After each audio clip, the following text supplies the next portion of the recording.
All right, everyone, let's do this. How are you? Welcome to this week's episode of our podcast. It's called Is Breakfast Included? Thanks for stopping by. On the show this week, I sit down with a very old friend, a very dear friend of mine, Will Mekatron Jones. Yep, that's his name. Will runs Mekatron Media. They handle IT analytics, digital forensics, investigative analyst, and then another part of the media is he does film scores. He's a composer, a musician. He records other bands and so forth. We sat down and caught up with each other, and he told me everything he does, and it really kind of told me a lot of things I didn't know about it. Anyway, we had a lot of fun catching up. We talked about some old times, about when he used to do MMA in the backyards and so forth, and how far he's come. And I'm very proud of the guy, and I had a lot of fun with him, and I hope you enjoy this. Let's check it out. Tell everyone who you are. My name is Will Mekatron Jones. I'm a musician, composer, IT analyst, digital forensics, investigative analyst, kind of a jack of all trades. All right. And we've been friends for years. At least 20. Right? Yeah, right? At the minimum. Yeah. So, Mekatron Media, what exactly do you do? I've been following you for a while. I mean, we follow you, but I've been following what you're doing for a while. Stalking is what you're saying. What exactly? Yeah, I've been stalking you. Yeah. I do some of everything. The list is longer than my legs are. Yeah. That ain't really saying much now. Think about it. Well, what mainly do people come to you for? Mainly people come to me now for musical compositions, scores, and digital forensics. So I'm heavily in the legal field now with several attorneys, law enforcement agencies, and a couple DA's office. What's digital forensics? So anything that goes on a digital device, be a computer, phone, tablet,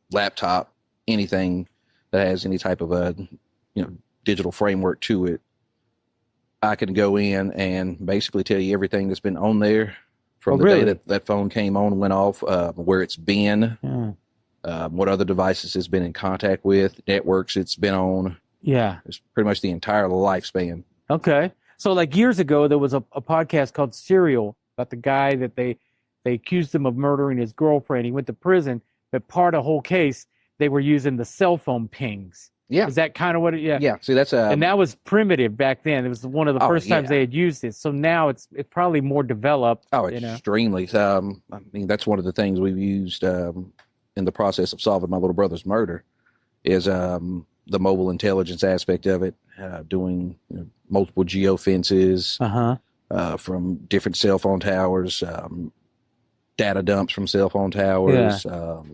One of the things that we use in particular that a lot of law enforcement aren't really capable of doing, because there's not very many people trained in that field, is using the mobile ad identifiers on cell phones in particular. Yeah. All those apps that you sign up for. Yeah. And they ask you for their location, notification. The consent and your location and permission to use this part of your phone and this part of your phone. Yeah. And a lot of people just willy-nilly click it like, okay, yeah, because I want to use this app.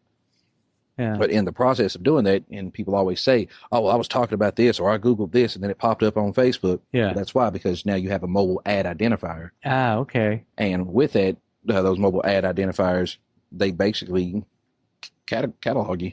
Yeah. I mean, that's happened to me. You're talking about an airline, all of a sudden you're getting ads from American, Qantas, whatever. Yeah. You mentioned that name. So you said something. I remember when your brother, was murdered. Is that something that made you, that kind of pushed you into doing it? Yeah, it spearheaded me into pushing this part of my business forward faster. It was still in the infancy stage. Yeah.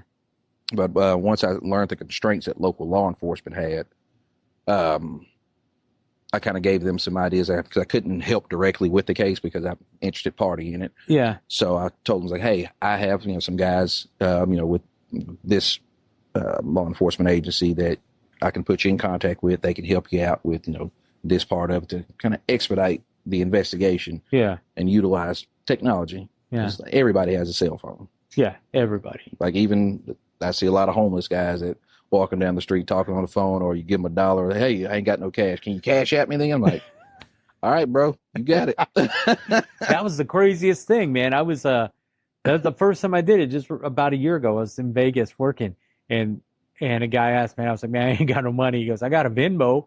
Yeah. And I'm like, dude, you're wearing bags as socks right now.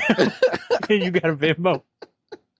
Not to be insensitive, Oh no, yeah, but it's surprising. It blew me away, like how, That's what I say. Everybody has a cell phone. Like, it's crazy. And even if, they don't have a cell phone, somebody near them does. Yeah.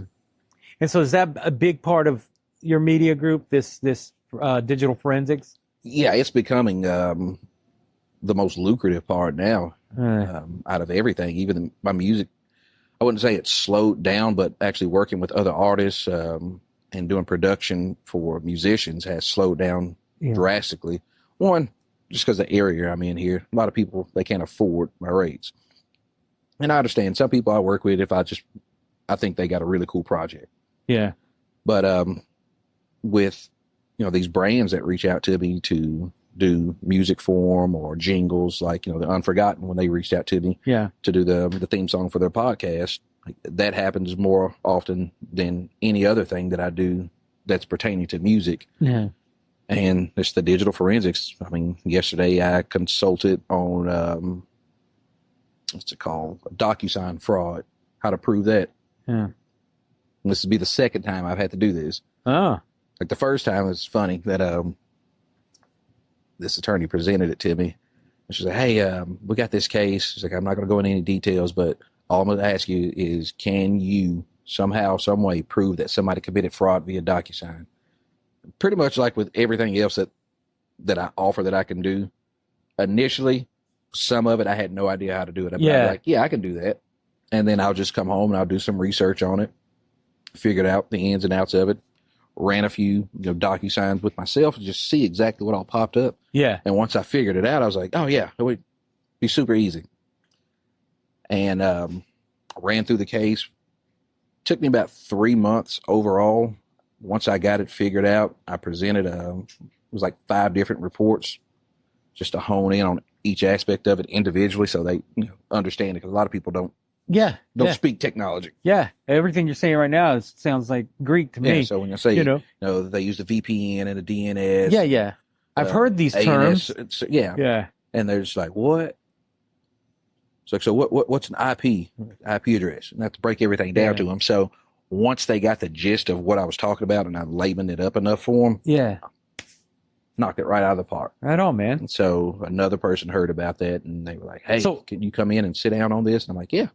So when something new, like a DocuSign fraud comes to you, you don't know it. Does that keep you excited? The technology is constantly moving. Changing every day. It's constantly moving. So that keeps you I'm not saying music is, See, I have what I call now is my therapy sessions, where like when I'm overwhelmed, because I'll spend anywhere from 8 to 15 hours sitting in front of my computer working on something. And I'll have my therapy sessions where I'll just stop and I'll play guitar for an hour. I'll work on a song that I've been working on and get engulfed in that for a few hours just to clear my head and just relax a little bit. Yeah. And then that time away from working on one of these cases or working on some kind of software development, it kind of stems new ideas. And so when you take this break, you start playing music, you're still thinking about relaxes a bit. Yeah. I was, I interviewed a guy, Dallas Shue, who's Edge's guitar tech for years. And that rig is just so complicated.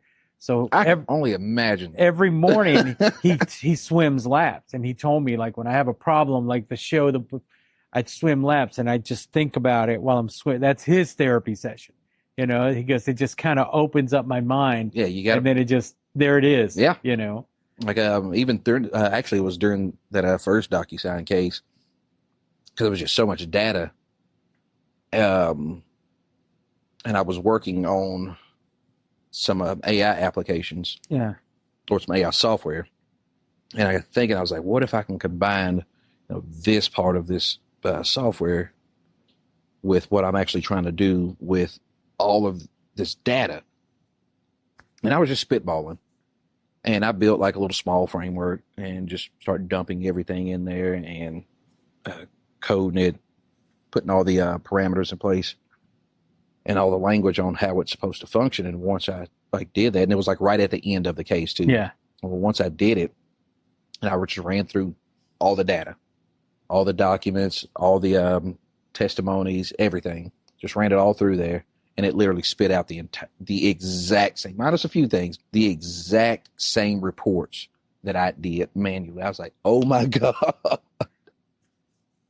So you're a fan of AI? I am. And I've used that. I've developed my own proprietary software now called Rapid Insight Analytics. Okay. That you can dump. I hadn't really reached a threshold of how much data you can input in it. I say per case. Yeah. But it's insane. Was it Brunswick Hills and East Cleveland Police Department? They've reached out to me over the summer to utilize it because it's that efficient and it expedites their investigative processing. So for what you do, it's a means to an end almost. Right.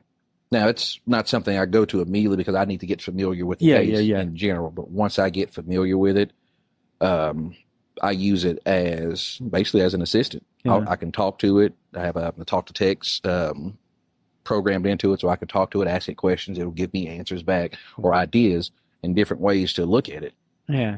And do you have a team that works with you, or are you a one man? It's primarily me. I do have a team that I work with. For the mobile intelligence side of that's a whole another group of guys that's what they specialize in, and we've kind of partnered up on all of the digital forensics aspects. I can do a lot of things that they can't. They can do a lot of things that I can't. So working together, it made sense for us. And as you're based in Corsicana, Texas, mm-hmm. Are you allowed? Let's say there's a case in Oklahoma. Can they reach out to you and say, "Can you help us with this case?" Are you licensed to do that, or technically, or a lawyer can only handle a case in a certain area? So for what I'm doing, there's really no licenses required. Yeah. You can get certifications. Yeah. And it just strengthens your expertise. So you're an expert, witness. We're going to call Will Jones up here, and this is what he's, Right. And that's what a lot of them will use me for, mainly in civil cases. Yeah. If I have to testify on anything. There's a homicide that I just finished in Lubbock. And I can't go too far into it because it's still open, but I'm going to have to testify on that. Okay. Yeah. And like I said, I didn't go to school to do any of this. I just learned it just throughout the years. Yeah. When I met you, you were beating people up in backyards. Hey, and I was making money off of it too. But you got to do what you're good at. Yeah, right. It's funny because I just said that. I was going to get back to your music because that's how you and I met. Yeah. I had a shop here. So about 20 years ago. 24 years ago. Woo. We're in 24. So 2010, I was here. I had a shop. We had a mutual friend. Dee. Yep. And he called me and he said, "Hey, I have a friend, pretty serious problem. They're playing tonight. His amp died. I'm going to bring him by, see if you have anything." And he brought you in. I think we talked for about 5 minutes. Yeah. We kind of shot the shit. And then I was like, "Hey, just take this amp to your gig, and if you like it, you can use it. And if not, It sounded good too. I was surprised. Yeah, because I was using that X3 Live Line 6. Yeah. And only one amp that I've ever used with that thing sounded good, and that was that Randall that I had. But yeah, that's how you and I met. Friends after that. Oh yeah, we just started frequenting the shop, hanging out. So I was in the shop at least 3 times a week. And and like I said, I don't know if people are gonna think I'm joking. You were doing MMA in unsanctioned fights. And I remember you coming by, and I was like, "What are you dressed up to go to UFC?" And you're like, "Kinda." And you're like, "Get in the truck. You can go with me." Yeah, that was a crazy era in my life. I remember nights at the bars, hammered drunk, and people just taking bets. "Hey man, I bet so and so can whoop your ass." I was like, $500, bro. And we go out back or in that alley by Napoli's. Yeah. or in the parking lot at Excalibur. Yeah, I remember that, and dude. just let it go. Then I would go drop a couple $100 off my mom. Like, hey, I made some money today. Yeah.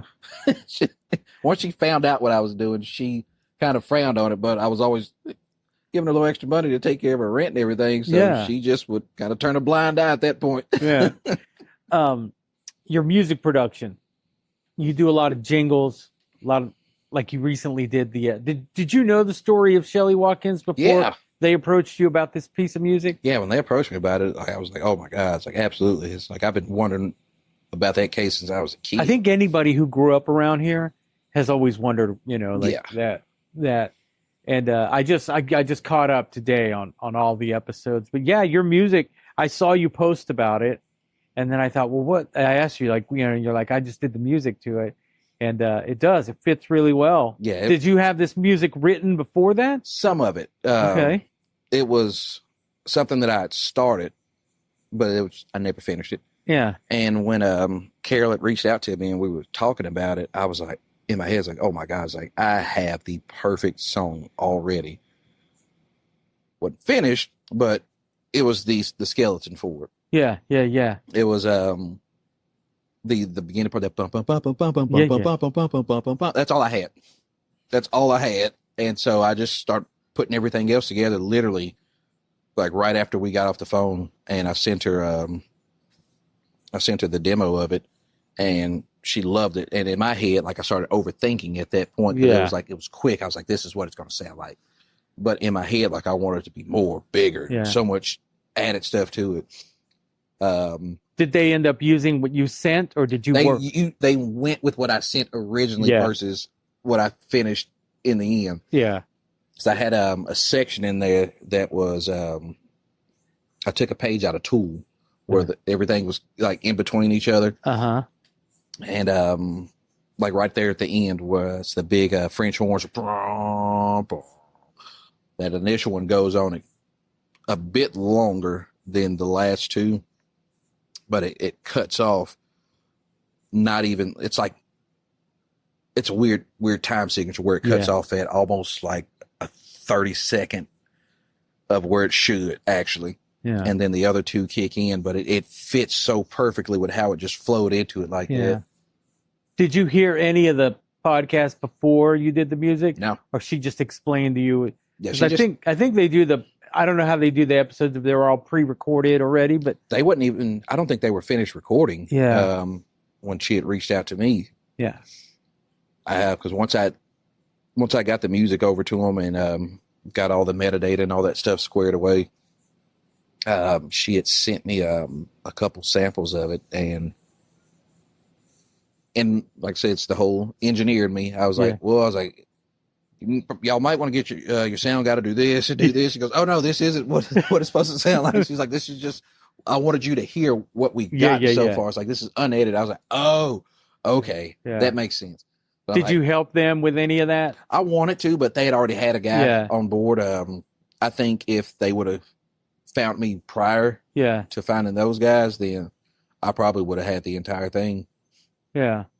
So I'll ask you this. You don't have to answer it if you don't want to. Because they approached you like that, like organically, did you charge them? Yeah. Okay. Yeah. I can't do nothing for free, man. So I pay bills. So I got to buy toys and weapons for the child. Yeah. Oh, that's another thing, man. You're a single father. Yes. Yeah. Last time that happened, there was a store in the north. There's probably one that night too. But anyway, so you working from home, you're here, you do all this stuff that works out for you, man, right? Yeah. And it's something I was nervous about doing this because, prior to coming back to Texas or to the U.S. in general, I was doing all the government contracting. Yeah, I remember that. And I didn't have a kid, so I was going everywhere. You were everywhere. I was. I think we missed each other a couple of times. A lot of times. Yeah. But once I got back here, going back to work with UPS, I was secure with that. But then some things happened to where I had to come get custody of my son, and I was extremely unsure about like how this was all going to play out because I was having to restructure my life, as everything went. And once I got here, Corsicana is not a very economically developed area. So the cost of living doesn't match with the income rate. Yeah. So I had to just sit back. I've had my LLC for this company for a few years prior to me even doing this. And I was like, I have to do something with this. I was like, I got to make this work. It's like, just bite the bullet. So I just started taking what extra money I had from, my day job and just funnel it in here. Then I start taking all the income I had from the rappers that came over to record their songs all the time. And just instead of, paying bills with it or buying new equipment, I just start putting it back into actually buying something that was going to be an asset to developing the business. And I'd say after 6 months of just with that mindset, I was able to quit my day job and just start. And so this is your gig. This is what your bread and butter. Yep. Right on, man. Just contract to contract. Yeah. And then feast or famine. Yeah. I'll find a way. Yeah. Dude, you've come a long way since the day we met. And I watch you, as you say, I stalk you. No, I watch it's a healthy stalking. I watch you promote yourself on social media. I watch how serious you take this gig, you're not I'm not a kid anymore. You're not a kid anymore. You're not sending out a lot of misinformation. Right. You're like, this is what I do. This is what I can do. And if I can't do it, I'm going to learn how to do it. Right. I'm proud of you, man. I appreciate it. I'm proud of you, dude. We've been friends for a long time. Yeah, and I haven't always been proud of you. Drunk goober running around with that nasty beard. And I haven't always been proud of you. But we've always been friends, man. Yeah. That's how friends are. Yeah. You ain't always proud of all the decisions that they make, but hey, you'll learn from it, hopefully. Yeah. Well, I do remember this, man. I can't remember where I was. I was in a hotel room, and it was in my previous life, but I was on tour, and I remember getting a text from you, and you probably don't remember this. I remember getting a text from you, and you said, "Hey, are you up?" And I was like, "Yeah, man." You go, "Hey, I just want to thank you for being there for me when I needed a friend." And I got really worried. And then we talked for about 30 minutes via text, just back and forth. But I remember that night very well. And now I see you and I see what you're doing, man. And it's really fucking great to see you doing something that I see how excited you are about it and how you're kicking ass at it, man. Well, thank you. And even if you never play another note in music again, like, I see how good you are at what you're doing. Oh, I'm definitely not. I got some stuff on the back burner that remember War Machine? Yeah. So me and him have been talking a lot lately about putting out a new album and doing some shows, possibly setting up a little tour. So I've worked on I want to say I got 5 tracks already done that I'm waiting on him now to throw down his piece and then just see what it sounds like. Just throw it out there. I'm even considering putting my voice on some tracks now. Not country music. You got to say that nowadays. Yeah. Everybody's doing country. Oh, I get asked that all the time. You do music? Like, yeah. What are you country singers? Like, you got a good voice. I'm like, you've never heard me sing. If you did, you wouldn't say that. But I can rap. Yeah. Well, cool, man. Where can people find Mekatron Media? We have But before you answer, tell me about that name. As long as I've known you, you've been Mekatron. So when we started War Machine, it was Mekatron. Just how it normally spelled. Put everything out there. Got all the legal stuff taken care of, and as soon as we put that first EP out, I got a cease and desist from Hasbro. Really? Yeah. I was like, what? I was like, there's a guy in the NFL that's doing the same thing. But they picked me. Yeah. And so I had gotten with our manager, and she's like, well, we're going to have to change everything. Got to pull it all out and re-release it. I'm like, crap. She's like, you got to change your name. I was like, I ain't changing my name. I was like, you know what? drop the G and put a K there. And she looked at me, she goes, what does that mean? It's like, have you not heard of mechatronics? And so she Googled it and she goes, wow. She goes, that is so fitting that you would know this, and it fits exactly where you're trying to put it too.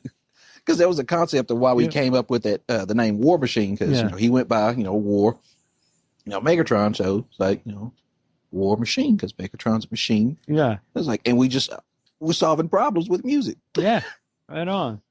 I remember my boy used to say, oh, Will's name is like Megatron, but with a K. So that makes sense now. Yeah, right on, because man. of old Hasbro being selfish. Like they don't have enough money. Right. Where can people find you online, man? It's MekatronMediaGroup.com.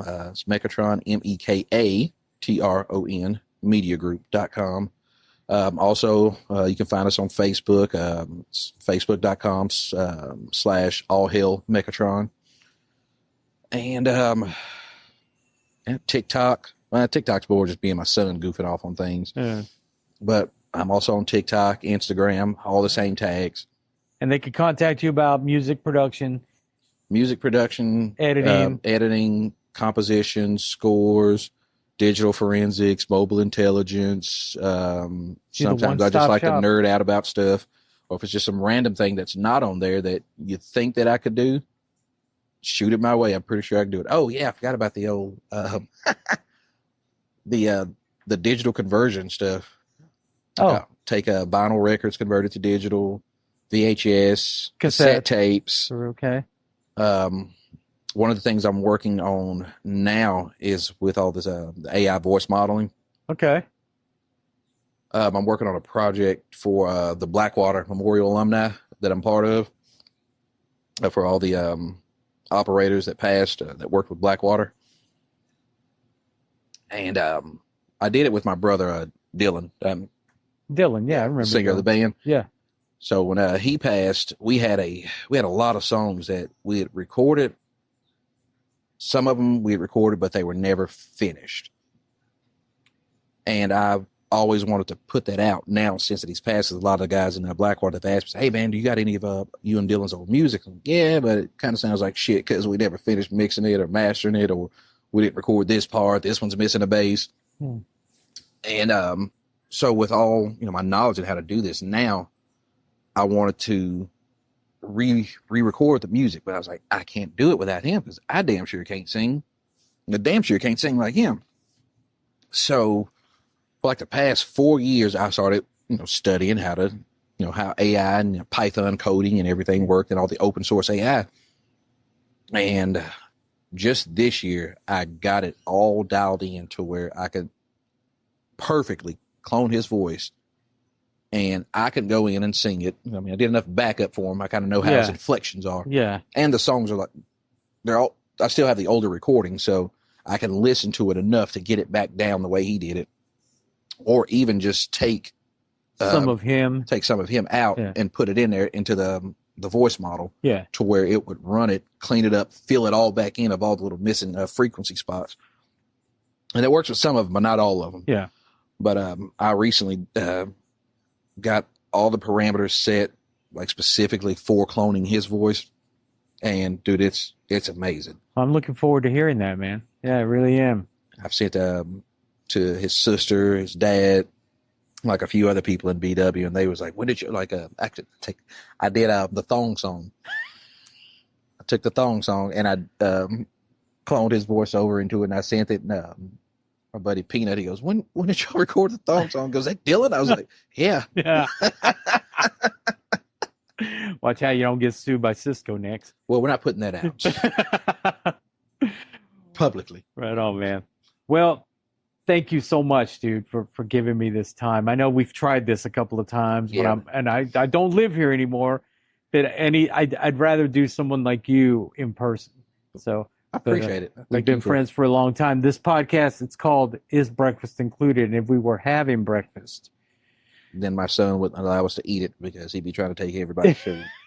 What would you have? He's like that bully in jail. Yeah. Yeah. I would probably have croissant pig in a blankets with cheese and an apple juice.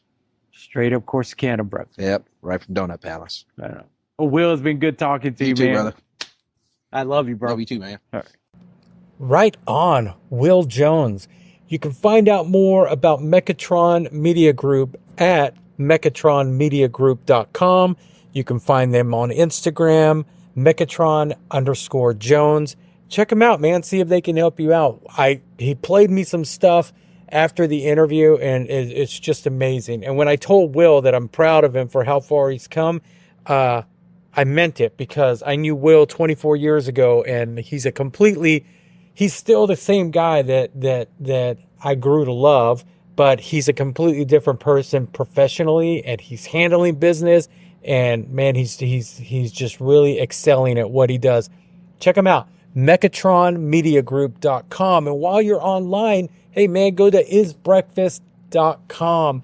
Check out what we have to offer. If everyone who listens to this podcast today will go to our YouTube channel and just hit subscribe. We're not going to ask you to hit the notification button or anything. Hit subscribe, like the videos, leave us a comment, rate and review the show on Apple Podcasts and Spotify. And hey, while you're there, buy a shirt. Buy a shirt, man. Did I say buy a shirt? All right, guys. Man, I've had a lot of fun. Thanks for joining today. I am done. Have a great day. We'll talk to you next week.